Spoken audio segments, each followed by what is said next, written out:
par le président de la Guinée-Bissau, consistant à violer la constitution de Guinée-Bissau, qui dit que l'Assemblée nationale de Guinée-Bissau ne peut pas être dissoute avant 12 mois.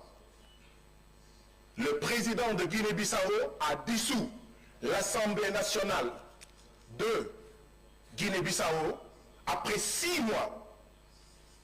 Je dis, c'est un coup d'État constitutionnel.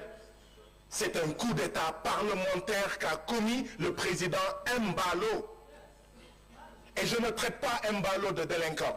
Je ne traite pas la Guinée-Bissau de délinquant. Donc pourquoi est-ce que on va me cibler alors que d'autres ici utilisent des mots comme délinquant ou plus grave et tout le monde est tranquille? Vous allez devoir me souffrir comme je vous souffre moi. Vous allez devoir me souffrir, moi qui suis poli, qui suis courtois, qui suis élégant, comme je vous souffre, vous valets de l'impérialisme, et ils se connaissent ici. Et quand ils prendront la parole, je les gentiment, calmement. Je dis, si les chefs d'État de la CEDEAO n'ont pas dit la vérité au président Embalo, ils devaient lui dire, ce que tu as fait, ce n'est pas normal. La dissolution de l'Assemblée nationale de Guinée-Bissau n'est pas normale. C'est ça que les chefs d'État de la CEDEAO auraient dû lui dire et lui demander quelle est la date de l'élection, des élections législatives, quelle est la date de l'élection présidentielle. C'est ça qu'ils auraient dû lui dire. Les chefs d'État de la CEDEAO font bloc avec leurs collègues du syndicat des chefs d'État. Nous, Parlement de la CEDEAO, qu'est-ce qu'on va faire, représentant les peuples? Nous devons faire bloc avec le peuple de Guinée-Bissau. Pas parce que nous sommes un parlement et que nous sommes forcément avec tous les parlements, même les parlements qui ont tort. Non! Quand un parlement national a tort, il faut lui dire « tu as tort ». Si le parlement de Guinée-Bissau avait tort, nous aurions dû dire au parlement de Guinée-Bissau « vous avez tort ».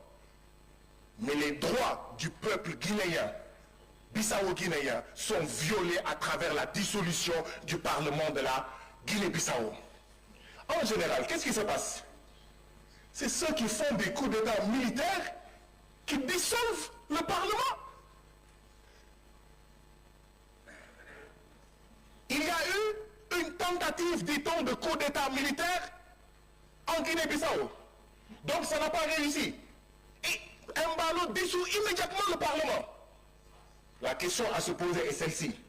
Est-ce qu'il n'y a pas eu une parodie ou un simulacre de coup d'État qui a été organisé pour avoir un prétexte à dissoudre l'Assemblée nationale de Guinée-Bissau? Il faut se poser cette question. Il n'y a pas eu de coup d'État indissous. Alors que en Guinée-Bissau, en Guinée-Conakry, où il y a coup d'État, il y a une assemblée. Au Burkina, il y a une assemblée. Au Niger, il y a une assemblée. D'accord? Bah oui, vous le direz après. C'est ça la politesse et la courtoisie. Je vous souffre. Quand vous parlez, je vous souffre. Je vous souffre. Vous allez devoir souffrir. C'est ça l'élégance républicaine. Donc, je voudrais ajouter par rapport à la Guinée-Bissau. Je suis coupé, je suis désolé. Je suis coupé et vous n'êtes pas en train de le rappeler à l'ordre. Ce n'est pas de ma faute. Je voudrais rester figé sur ce que je dis.